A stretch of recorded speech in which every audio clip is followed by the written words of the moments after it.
What's up, guys? You're listening to The Breeze podcast with me, Victor White, and And it's the boy John McCollum. What's good? What's good?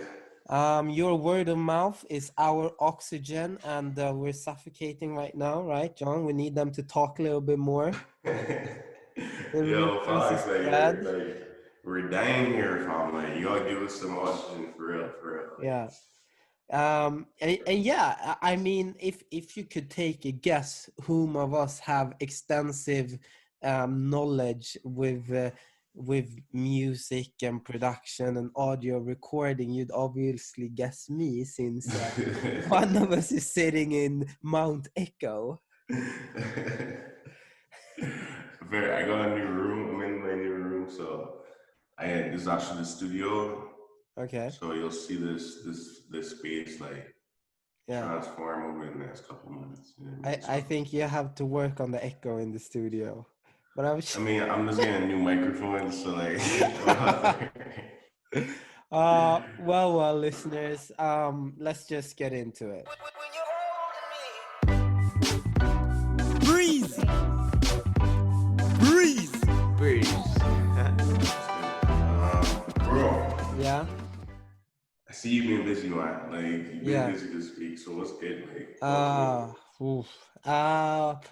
Yes, I've managed to be sick this week. I managed to get like hand-ins done and study for first like midterm tomorrow. Uh, one more. Yeah, it's just it's crazy. It's a lot. It's a lot, but That's it's the same fun. Like, midterm you talked about last week? yeah, I think so. Right. Um, and I don't know. I mean, it's difficult to find time for everything. So, but you do what you can. You do what you can. Sure.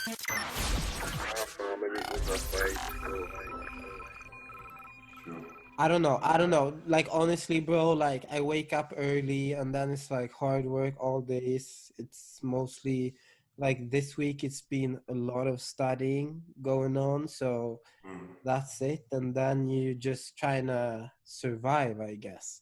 And Yeah. then I have a vlog, so then you got to shoot the vlog and do that stuff. Luckily, I have enthusiastic classmates that want to be part of that, so makes my job a little bit easier. I could just focus on my academic career. But Yeah. yeah, that's it, bro. Tell me, you've probably had a more fun week than me.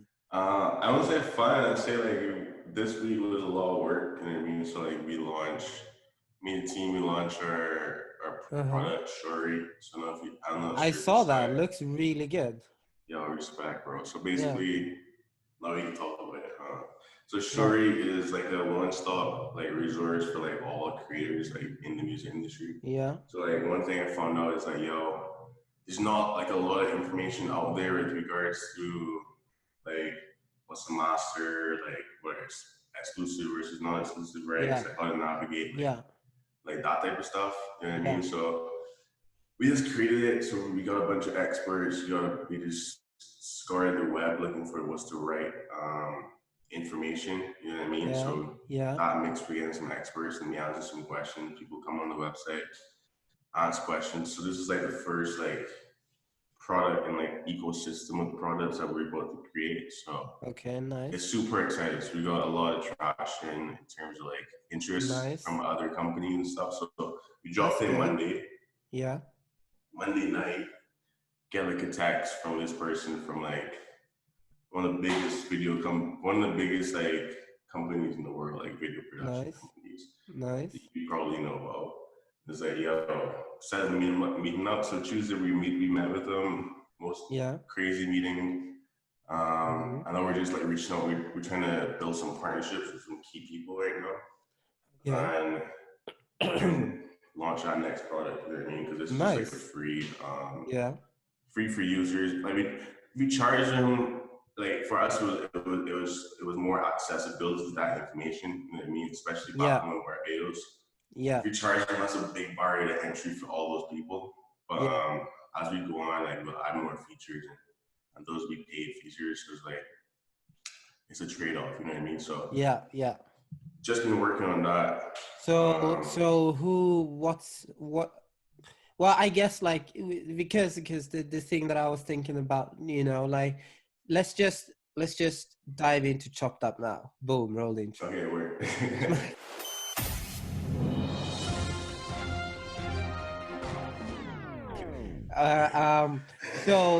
Because are you guys behind Kanye releasing all his contracts on Twitter? In Bro, I'm gonna say this, right? That is like the blessing from Jesus. Like, like we did, like we launch on Monday, Kanye drop, like Kanye wasn't losing around on Wednesday. Like Yeah. sparks this like entire Uh-huh. like movement of Yeah. like having the information, knowing exactly Yeah. what you're getting yourself into. Uh-huh. You know what I mean? So like man put all his contracts on the on Twitter, bro. Like he took the time to screenshot every single page. So what do you think about that? I mean, he Did you said a read lot of them? stuff. I mean, he said a lot of stuff that made sense. You know what I mean? Like, uh, Kanye's a billionaire, right? Yeah. So he's in a position where he can now be like, okay, yo, I want my masters. You know what I mean? Like, give me Yeah. let me pay for them. You know what I mean? Yeah. Yeah. Uh, so like, I don't know if you saw the text with Yeah, he with was texting his lawyer. the three strategies. Yeah. So Yeah. 300 million for like Taylor Swift, Masters got 300 million, right? I don't think she got them. Scooter Yeah. Braun has them. She had to go Yeah. record all her music in. So the problem with Masters is that when you sign that contract with the other lane, like Yeah. unless you can pay for them or you get the opportunity to pay for them and get them back, they don't belong to you. You know what I mean? So like So, John, what is a master for us who don't know music industry? master is just that's like the right to reproduce, distribute the music. You know what I mean? So Okay. like when Kanye, Mike the Artist did Fantasy, he Yeah. recorded that under a contract, right? Yeah. So he didn't have the rights to reproduce it. He didn't have the Yeah. rights to distribute it to the world. You know what I mean? Okay. So as an independent artist now, that's different. So if you look at someone like Chance the Rapper, Yeah. like he's not signed to anyone. Yeah. Yeah. So he could sell his music, he could do anything he wants to do, he Yeah. could record it and make it something else, you know what I mean? But Yeah. being under a major label contract, you don't have that privilege because that's one of the things you sign away. You know what I mean? Like Okay. Okay. that holds the most value. You know what I mean? Okay. So Okay. Kanye West is I mean, I think he could afford to get his masters back, but as long as like, yo, does the label want to sell them? You know what I mean? Yeah. Yeah. Like that's the other side of the coin right there. But Yeah. I also saw he tweeted, like, I love talking about like master rights and Yeah. just the people that are in that space. So there's this guy named Merck, and he owns Hypnosis Sound Fund. So this Okay. is like super interesting fund, and what they do is that they acquire like sound catalogs. You know what I Okay. mean? So Mm-hmm. they treat catalogs as assets, so they value them as assets, and Yeah. then they're trading on the London Stock Exchange. Okay. I saw Kanye tweet out. He was like, "Yeah, the only man that has your back is Merck, right? Which is the Yeah. guy that owns this Yeah. company, right?" Yeah. Problem is, if like Merck is in the business of acquiring masters, you know what I Yeah. mean? Like he's in the bit. So if you were Merck, he's gonna buy your masters Yeah. from you. He's gonna probably buy them from Universal and be like, okay, yo, I got them here. Like, okay, Yeah. we're good. You know what I mean? They're not Yeah. gonna be with the label. They'll be with Merck, but like Yeah. it's still not with Kanye. You know what I mean? So Yeah. you still gotta sell it off anyway. Yeah. I mean, you see like a lot of songwriters, a lot of producers selling their masters to Merck to Okay. then buy themselves out of the contract that they're in so they can now like create freely. You know what I Okay. mean? So it's an interesting space, man. Like, Okay. So if I get this correctly, so let's say Victorious White, the rapper, signs a deal with Universal Music. mhm. So the upside of the deal is that they have tons of channels, probably Tons of touring resources. and resources to get me going, and probably like some of the best songwriters in the world or Hmm. stuff like that, as an example, beat makers, whatever. But the downside is that they will then own everything that I produce. Yeah. Okay. So for how long will they own this?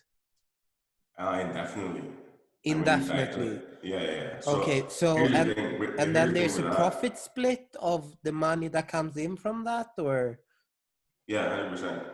Like a lot of people sign 360 deals, meaning that you get like the label takes a percentage of every single thing you do in on this earth. You know what I mean? yeah, yeah. That's from music, that's from touring, that's from merch, that's from like Okay. anything you do. You know what I mean? Yeah, But yeah. back to that point that you made, like the problem with the major label system is that they do that a lot. They do that a lot with like young talent. You know what I mean? So like Yeah, when people see money, like it's like, okay, yo, I'll take the money and do that. You know what I mean? yeah, But yeah, depending on the type of artist you are, like if you have the leverage, it's like, yo, you could negotiate. A lot of people don't know.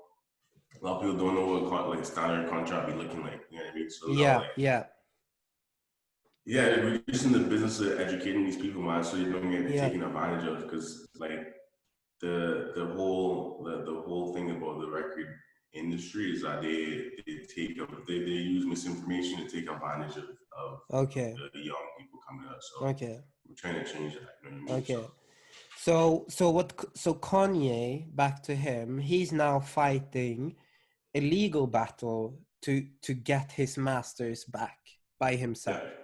So what happens when he owns his masters? Nothing change. Nothing happens. He probably gets more money, and then when he dies, it'll go into his family. You know what I mean? Like it's like a copyright. It's like a right to Okay. reproduce that. So the label wouldn't have that right. You know what I mean? Like whenever someone wants to play his music in an ad or Mm-hmm. like say it's like Super Bowl commercial, Okay. they have to contact Mm-hmm. his family. You know what I mean? Not the Mm-hmm. label. So that's like Okay. the biggest shift apart right there. You know what I mean? Okay. Okay. They're super interested. Like I think he didn't talk. He didn't say anything out of this world. You know what I mean? Like Mm-hmm. um, you saw like a bunch of other like top producers like come out and be like, "Yo, I was in this. I'm still in the deal right now. How I made X amount of money." You know what I mean? Like, but then when you look at the system that they're in, it's like, yo, these people are these executives in this industry like strive on just they just get these young talent that just young talent, Yeah. young and stupid people talent that they're talented, but like they maybe not be as educated in like the business of it. Yeah, I mean, to me, it looks like these labels are these machines, essentially. Yeah, I mean it's just like a normal company, bro. You know what I Yeah, mean? Like yeah, when you look at it, like they just want one thing, and that's the profit of the yeah, top. You know what I mean? yeah, yeah, exactly. But like there's been a shift in like in major label systems having Mm-hmm. all the power to like moving towards more independent Yeah, artists. So you have people like Russ, people like yeah. Chance the Rapper, like Mm-hmm. there's this platform called United Masters that you can Yeah. upload your thing on and you own the masters. You know what I mean? You own your Okay. masters. Mm-hmm. So there's a lot of good things on the horizon when it comes to artists and Mm-hmm. owning their masters and stuff. But Kanye Yeah. was early. Kanye was super early in the game, man. Like Yeah. that time it was like everyone. I mean, what's interesting? Yeah. It'll be interesting to look at what good music contracts look like. You know what I mean? To see like Yeah. so good music is Kanye West label. Because Yeah. I would love to see what type of contracts like Pusha T Okay. has. You know what I Yeah. mean? Yeah. Like to Yeah. see if he's doing it to his own people, that's Yeah. interesting. You know? So let me ask you the next question, John, because Mm, now I don't know how much I'm able to, I'm allowed to say and stuff like that, but you have a songwriting career, right? yeah. And you've been in talks with various entities. So what's your personal, like, how do you approach this? What's your personal approach? My personal approach is I try to create leverage. You know what I mean? Because that's the Mm-hmm. only way you can actually have a conversation at the table. You know what I mean? Mm-hmm. Like when you approach or get approached by these people, like they see you and it's like, yo, okay, this guy's talented or this guy knows what's happening in music. But like, Mm-hmm. does he is he knowledgeable about publishing? Does he know about Yeah. this type of contract? So Mm-hmm. first step is to make myself knowledgeable in these things, right? Yeah. But then also just be smart. Just be smart, like business wise. Like you wouldn't sign a contract and take like a humongous advance, and then you can't like. Okay, so perfect example with the advance, right? Yeah. Tons of people take hundred thousands of dollars up to millions of dollars in advances, right? Yeah. Yeah. When you sign up, when you get sign a publishing deal, a record deal, whatever, you get an Yeah. advance. That's all the money you're gonna see until you made that amount of money. You know what I mean? So Oh. if you get $500,000 advance, you have to make $500,000 But what back with the happens if you label. don't make it? You're under that contract for life, bro. Like, until you made that back. You know what I mean? That's crazy. So it's Why? So like, why would someone want to take an advance then? yo, like when you look at the people in the industry, when you look Yeah. at like when you like the labels and these companies, they prey on these like young like Mm-hmm. like a lot of the stories I've heard, like these people have just been like down to their last dollar, like all they've been Yeah. doing is music. Yeah. All they do is music. You know what I mean? So when Yeah. they do it, you don't make a lot of money if you just do music, right? Yeah. So Yeah. you're looking and you're only doing music and you're not signed and you don't have any placements and you're like Yeah. Yeah. you're down to your last dollar. And Mm-hmm. then the the company comes in and is like, yo, I have X amount of dollars for you. You know what I mean? Yeah. Like, hold this $500,000. So Yeah. you have a dollar in your bank account, you Yeah. see And then you're like, 500,000. okay, I'll It's sign. like, yeah, exactly. But Okay. then like even with like $1 million advance, you look at a lot of the artists, you think, okay, you got $1 million advance, that's a lot of money, right? Um, then you got taxes to pay. Okay. Mm-hmm. Then you gotta pay your manager 20%. You know what I Mm-hmm. mean? Gotta pay the Yeah. lawyer, gotta Yeah. pay all the other fees. Yeah. Then you realize you got $350,000. Yeah. But you have to recoup $1 million. You took $1 million. You know what I mean? Yeah. You're Whoa. not recouping 350,000. Yeah. So it's Yeah. like it's an interesting space to be in. And That's really interesting. So, my last question then is: do you think Kanye West will succeed in getting Taylor yeah, Swift to a I masters? think if he's a Merc, he'll get it. Okay. Merc is like the Elon Musk of the music industry. Okay. Interesting. That's like the comparison that I draw. You know what I mean? Like he has Mm-hmm. the money. If you get a minute, just like you can Google hypnosis sound fund. Mm-hmm. Like that's actually a stock that you should look at too, Mm-hmm. because that asset is just always increasing. But Mm-hmm. yeah, just take a look at that. You'll see Mm-hmm. exactly what they're doing. They have actually have like a super interesting strategy. It's about Mm-hmm. like how they value songs and stuff like that. Mm-hmm. Um, yeah, I mean, he'll definitely get it if he's working with those people for sure. Mm-hmm. Mm-hmm. You know what I mean? Yeah. Yeah. Jonathan, next subject in Chopped Up, right? What are we Our talking boy, the Prince of Spacs, Shamath Palihapitiya, has about? launched two new Spacs after Yo, going public with one. Did we talk about that last week? No, we didn't. I don't think we talked about it last week. Maybe he broke this week. I think he broke this week.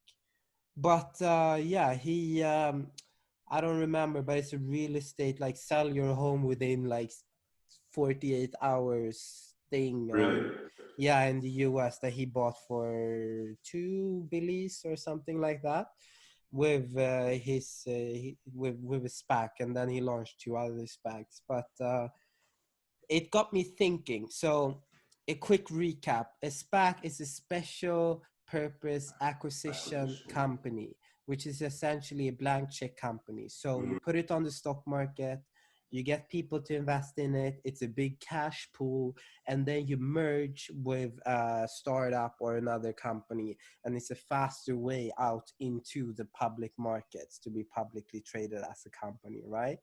So what Shamath is talking about is that the fact that there, in just a few years, we've gone from having 8,000 publicly traded companies down to 4,000, right? So there's a huge, what's not surplus, but the other way. There's a huge shortage of publicly traded companies that to be invested in, right? Because you only have so many options today. Right. So I think that's why he's at the moment, why he's so heavily into SPACs, because you can just take a company public in like 6 weeks instead of what 4 to 8 months that if Yeah. you're doing an IPO and pricing and uncertainties and etc. And this got me thinking, right? Because the person that has stuck in my head is Robert F. Smith, Mm-hmm. Vista Equity Partners Yeah. Ventures, right? The richest Afro-American The in guy the that world. paid for all those people's like college tuition. Yes, exactly. And that guy, what he has done with Vista is that they buy tech companies that fit a certain model, Mm-hmm. and then they have this list like what is it, Vista Perfect, blah blah blah blah. So they churn it through this machine, right? And then they come out the other side, like they usually go from like being 20% profitable to being Mm-hmm. 50% profitable, right? However, he has not sold off any companies. And usually what you do in private equity is that you buy a company, you turn it around, and then you sell it off at a huge profit, right? But for some reason, he hasn't sold any companies. I don't know Mm-hmm. why. I haven't read too much into it. So now I'm thinking, when we have this SPAC tool and we have, private equity, right? Turning around companies, I feel like those two would marry each other perfectly, Mm-hmm. right? So imagine like you're working with acquiring companies that you turn around in like 3 4 years, and then you do a SPAC with that company, and just list it, boom, sell it off. I don't know. I feel like, because, do you want to know why I'm thinking of this, John? Yeah. Tell me. Because as I'm in business school, like obviously I'm like contemplating, consultancy, like management consultancy, but I'm Mm-hmm. also like, contemplating being an M&A banker as an Mm-hmm. example, working on mergers and acquisitions. And so what you have on the one side with the consultancy is like it's a better lifestyle because you're usually off on the weekends, um, and you work with these teams, the C-suite essentially, to implement strategies, I would say. But then you're out. Whereas Mm-hmm. as an M&A, you're working as an advisor, to the C-suite, to the top team, long-term strategic stuff for different various companies, right? So, and you stick around for the change and all these things. So it's like those two conflicting things, as well as, the fact that like if you're an M&A banker, you become a machine as a consultant. But like as a consultant, like it's a good way into business school, like MBA at like a top tier, thing. Whereas as a banker, like that's a good thing too, but then you also have other doors, and Yeah. you make a little bit more money. So that's why I'm thinking about these things as I'm diving deeper into the world of, I guess, I finance. got you. Yo, so remember I told you like, when you go to business school, Yeah, they're like there are two career paths people like to take, and it's yeah, those two exact things. yeah, So my question again, like I asked you this question earlier when you yeah, first started the program. yeah, I know you've had some like info sessions and like some yeah, companies have come and talked to you guys. yeah. Like what's the sentiment in terms of like what are your classmates looking at doing like I know. I after? have one friend, he wants to be a banker. He fits the banking model perfectly. But a lot, I think, I think that's because this is Sweden. Like, a lot of them don't really know what they want to do. They're like, yeah, Mhm. it's a good school. I mean, here, like it's a surprisingly stunning amount of people that kind of have no idea what they want to do, which is crazy to me when you go to this school. And which is yeah, but I mean, then again, like a majority of people don't know what they want to do when they're at a young age, so it's not too crazy. But the thing is, and then like on the other side, like you also have, but the thing, listen, this is what makes the most sense in my mind. Like whether you become a M&A banker, or if you are a consultant at like BCG, Bain, or McKinsey, you get into these insane networks, and that's where a lot of the value is, right? So Oh, i yeah. think i think like, so then to me it's like, okay, Victor, but will you be wasting time doing something like that when you could be doing your passion projects or building something yourself? But then I'm like, okay, but we have a lot of time. Do you get what I Bro, mean?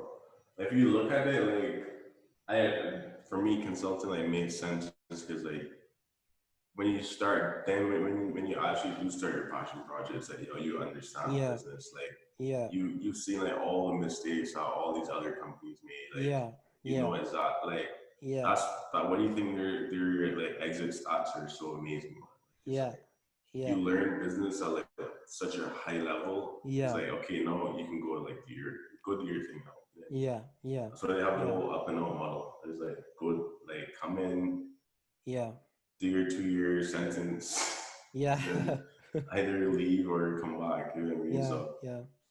I mean, yeah, Yeah, but I mean, yeah. So then I think, because I think like in my mind, like right now, my dream world is leaning towards private equity, because I feel like you get the best of all worlds. Like you get mm, finance, and you get like turning around companies, which I think is probably super fun. yeah, Um, and it's highly profitable. It pays really well. But then again, like I don't know, like I need to taste these things, try these things out. yeah. But you got the next couple of years to, like, try them out and then make a decision. You know what I mean? Then even then, like, you could still, like, be like, I'm probably gonna switch over to this, or probably gonna switch Yeah, over to that. You yeah. know what I mean? So But the thing that hit me too, John, is that like if because the thing is like, in Sweden and in Europe, you're able to go into like, these consultancy firms without having like a master's, which you need in North America usually for them to hire you. I think we touched a little bit upon this earlier. So, which means that, and they're also the best pathway into mm, a business MBA. And from a business MBA, you can easily go into finance or whatever you want from there. Do you get yeah, what I mean? So then it's like, okay, so then you get 2 years of consultancy, top tier MBA, and then you can go into finance, hedge fund, whatever. Like, do you get what I mean? yeah. I mean, like, just touching on that point, like, with the comparison to North America, like, Yeah, it's like these companies are the same. All, like, they're global companies, right? So yeah, you could get in with a bachelor's in North America, but, like, you just like in Sweden, you won't yeah, be a consultant. You'll be a business analyst, right? So, yeah, yeah, talking McKinsey, I'm not too sure about yeah, I don't like BCG and those guys, but yeah, you won't be like, your title won't be consultant. So, like, yeah, you'll come in under yeah, the consultants. You work for your 2 years, then you go to business school. If you go to business school, come back, then you're yeah. a consultant. No, So but I the mean, yeah, but because I was talking to a friend, and he did a internship program at BCG, and mm-hmm, he said that one person there, because they said that it's really rare, like in Sweden, where it's so like where they take a lot of bachelors mm-hmm. in to work at analysts or whatever, and then they work for 2 years, but they're not consultants. Meanwhile, in North America, these master students come in to being consultants and being the boss of these people that have been working for 2 years, but they don't Yeah, know because anything, if which you is go a master's, hilarious. if you have a master's, MBA, master's, anything, like, you'll come in as a consultant. You know what Yeah, I mean? Like, yeah, if you go in as a bachelor, you is a B, you come in yeah, as analyst or analyst, but, like, that tends to happen. Like, what I yeah, feel, what I find is that, like, these consulting companies have, like, a strict, like, development model, like in terms yeah, of like career development model, yeah, so that you know exactly where you're gonna be and what you're gonna do.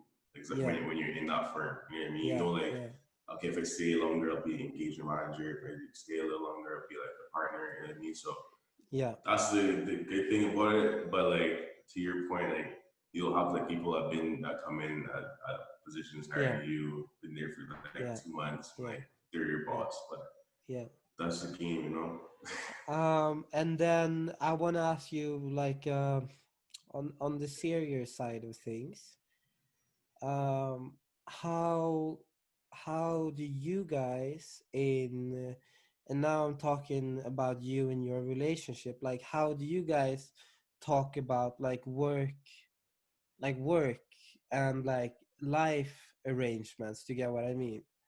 Because, like, I know that the type of works that I'm gonna do, like, after school, are gonna be like, it's gonna be like 80-hour weeks, and whatever I want to do is gonna be like a lot Yeah. of work. But then you also have to maintain a relationship and stuff. Yo, I think the So simplest way to answer that question is like, yeah, what do you want to do? Like, I feel like understanding what both parties want to do is important because like yeah, you don't start career, you don't know, like, or don't understand exactly what's happening, and then you get lost in that shit. But like, I feel like that communication is super important. But I tell you, like, what my parents always would tell me, yeah, like back in the day yeah, when we didn't have these cell phones and stuff like yeah, that. yeah, You had to like walk to go to like a payphone and pay like yeah, 20 US dollars to talk for yeah, like 2 minutes on the phone, right? yeah, But like I feel like the world is like the world that I know I'm going to be in, and like that we're going to be in, like it just makes sense for us to do exactly what we want to do. And I mean, like we're at, yeah, like I feel like you can't be restrictive at this point in life. You yeah, feel me? yeah, yeah. So it's like, bro, you can pick the phone up and you can talk to like your granddad somewhere. You know what I mean? Like Yeah. wherever they are.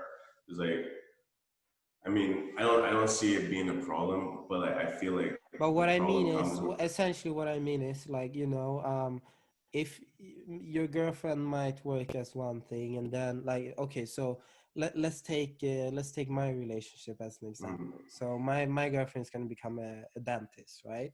And before she owns and runs her own practices, when she actually works as a dentist, she could be working like 4 days a week and making the same amount of money as I'm gonna be making working 80 hours a week. Do you get what I mean? yeah. So I'm just talking about that balance, like, and like I how mean, to like, find okay, the. oh, like, does it matter? Uh, Does it matter? well, in a way, I think it matters because the person that works less is then going to be responsible for some aspects, like, I don't know, making, just an example, dinner or cleaning, or, do you get what I mean? For a period of time when that ratio is like that. So I I'm just mean, I'd say like, yo, at a certain point, if you're both like professionals, that shit don't yeah, matter.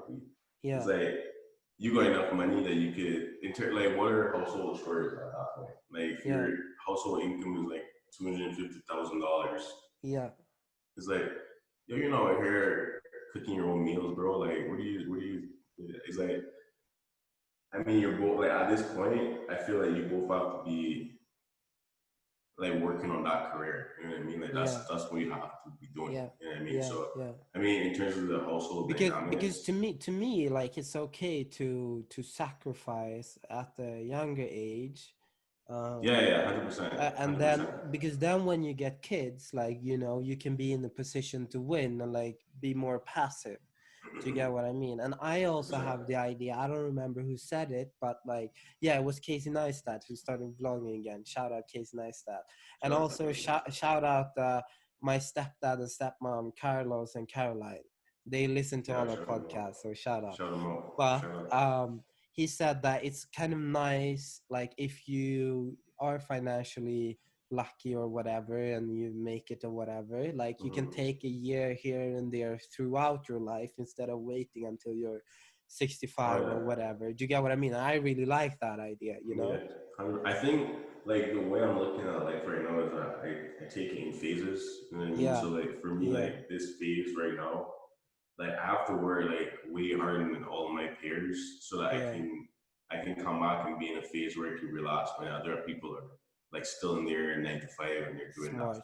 You know what I That's mean? So so it's like smart. That's so smart. yeah, I feel like that's what you have to do. You know what I mean? Yeah. Like for me, Yeah. like pull yourself out of the environment that's comfortable to you and just put your head Yeah. down and just work. Yeah. You know what I mean? Yeah. So like even like I probably wouldn't be able to do this project in 4 weeks if I was like in Toronto. You know what I mean? Yeah. Yeah. Like it probably wouldn't happen. Someone probably hit me and be like, "Yo, B, let's go somewhere." Like so, I feel like you have phases in your life, Yeah. but if you treat your phases like as they are supposed to be treated, not like Yeah. the traditional way, but like you can be smarter in this time. We're way smarter, but Yeah. harder as well. And I Yeah. feel like you'll be in a way better position. I know so many people that told me this. That I want like if I don't listen to this advice, it'd be like the dumbest thing ever if I don't Yeah. listen. Yeah. Just like I mean, for me right now in this phase, is like yo, work, just work, put your head down and work, Yeah. and then I'll be privileged in a couple of years, Yeah. way before if I took the traditional route. If I took the traditional route, I know like I know like at 60 years old I can retire. You know what I Yeah. mean? But Yeah. like that's not the route um, that I feel like life should be on. You know what I mean? No. Like I No. don't think Yeah. that's how we Yeah. should live life. So Yeah. um, yeah, Yeah. that's basically it. Yeah. No, it's true. It's true. I just find it because the thing with me is like when I find what I'm passionate about and what I love, it's easy to get blinded. It's just easy to get blinded. So I think, and that's actually something that I find a lot of joy in being in a relationship. It's like, Yeah. you have someone else with a different perspective that reminds you of things that, like, because let's be honest, bro, like I've been a machine, like, throughout most of my life, like it's I mean, yeah, because I would not, like, yeah, you're fortunate if you're an athlete and you're able to travel the world. Yeah, sure, you're fortunate, but it's not like a pleasant lifestyle. Like, because you're literally working your ass off all the time, and so yeah, I don't know, bro. We'll see what happens. We'll see what happens. You'll see, man. Yo, all I g- right, let's let's wrap wrap it this up. up. I know Yeah. mom got an exam tomorrow. Yeah, I have an exam to work towards. So, guys, thank you for listening. And as always, We're out. your word of mouth is our oxygen. Spread the Don't word. forget. Don't Word. forget. Don't We forget. love you. Okay, peace. Peace.